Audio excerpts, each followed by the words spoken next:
mga post, anti-kalingap. Huwag kayo Ano pa? magpa-vlog kay Dok. Huwag kayo magpagamit kay Dok. Iwasan ni Dok na banggitin ang pangalan ninyo.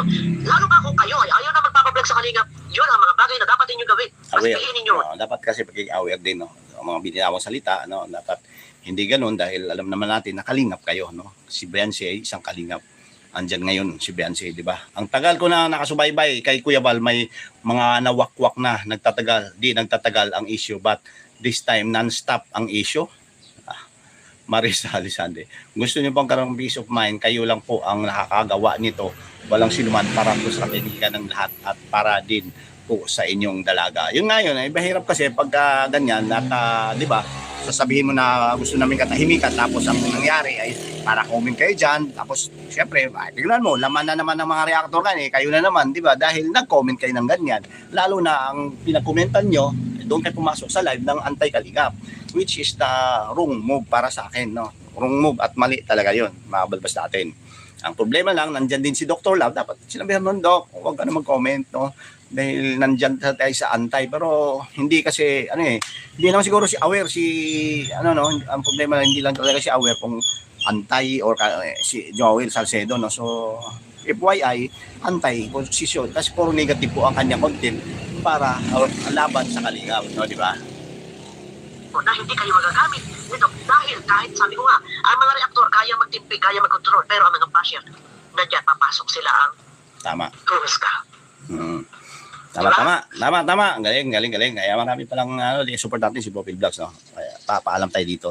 Kachat ko naman minsan, sabi niya, may courtesy sana, no? Yung pagkuha mo ng mga videos. Pero kaya nga ito, puntong ginagawa natin, pero nag-ano na tayo, sumahakbang naman tayo na, no? Tuloy natin. Tuloy. Ang mga viewers na naman niya, kalabumbungan. Ano po?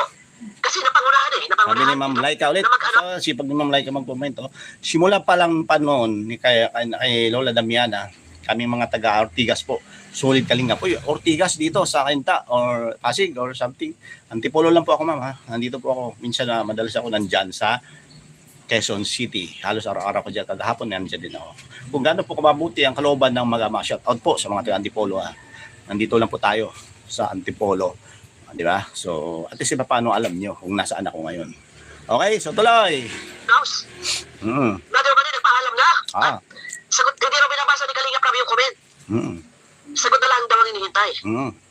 Dito kasi. Kung pinangunahan, edi sana walang problema. Oo nga, di ba? So, yun nga, ang nangyari, kung doon, nag-chat ka na gano'n ang ginawa, o, di ba? Gusto mo na magpaalam, at nagpaalam ka nga kay, naalis na sa Kalingap, hindi ka pa naman nasagot ni Kalingap Rab, edi sana, inantay mo na lang muna, ano? Kasi sa sobrang busy ni Kalingap Rab, hindi ka talaga di ba? Sa daming nagchat-chat dyan, eh. Okay? Diba? At pinamuna naging bida-bida. Kaya nagkakagulo dahil nangungunan-nguna, bida-bida. Ano ba yung Fortuner? Ano ba yun? Fortuner, future. Ano? Fortune? Doon naman din sa kay Kenred TV na may issue naman ngayon, no? Doon sa Fortune na kulay puti na nakalagay doon sa kanya thumbnail, next. Anong next, no? Next, ano yun? May next yun, eh. No? Future, Fortuner. Ano ba yan? Ano ba yun? Wala akong idea. Hindi ako nakakatulog sa sobrang init po kasi pag ako pag naghiga ako sa kwarto, ano yun? Fortune, ibig sabihin kapalaran, palad, or something like na parang, di ba, swerte. Tapos Fortuner, yun ngayon, yung unit na yun, Fortuner. Tapos yung future, yun, future, no? Ibig sabihin, next or in the future, ito na, magkakaroon ng ganito, no? So yun, mga Bopil. Doon. At mag-i-issue talaga yan. At sinabi naman ni Doc yan kahapon kasi winasingan daw niya yung Fortuner, no? So, tuloy tayo. Nakatulog ako. Joan Villapol, hello mga Kalingap, sa'yo, Kabalbas. Ayun po. May sponsor ako, guys. Ano ba yun? Yung future? Fortune? Lumis naman si Madami. Ano bang ibig sabihin yan? Abangan niyo ko sa akin next video. May galang shoutout. Abangan niyo ako bukas yung transparency. Kailangan magkakaroon ng transparency. Abangan niyo ko, guys. Panoorin niyo yung sinundan ng video na to para updated po kayo. Dahil, ang sabi nito, ang lahat daw ng mga sponsor sa simbahan ay malaki pong gagastusin po dyan. Hindi lang po 100,000. Hindi lang kulangin pa ang 500,000. Ang lahat daw ng mga sponsor ay tatawagin na anonymous. Abangan niyo ko sa aking next video. Okay na. Thank you for watching. O sige,